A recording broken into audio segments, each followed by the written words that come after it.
President Biden will soon deliver his first address to a joint session of Congress.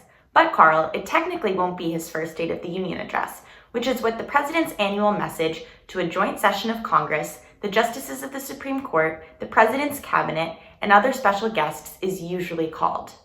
Traditionally, a president is in office for a year before they give their first State of the Union address.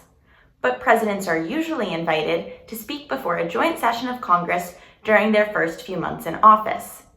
This speech, before both the House of Representatives and the Senate chambers, can be referred to as an annual message or a message on a particular topic, such as an economic message. The tradition is rooted in the Constitution.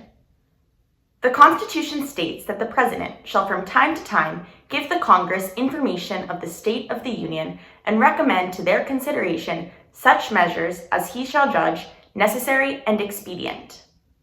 While the concept of a yearly check-in is the same, the linguistics are different, and the guest list may be smaller, especially this year, given the COVID-19 pandemic.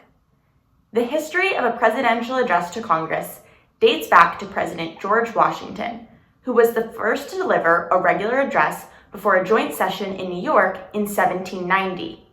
The message used to be known as the President's Annual Message to Congress until 1934, when President Franklin D. Roosevelt referred to it as the Annual Message to Congress on the State of the Union.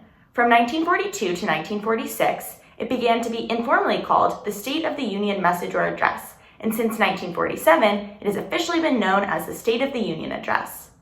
During a State of the Union, the President reflects on the past year, how the country's doing, and uses the opportunity to highlight their administration's legislative agenda, which needs congressional support. In modern history, presidents have used their first address to a joint session to outline their goals and lay out hopes for their administration.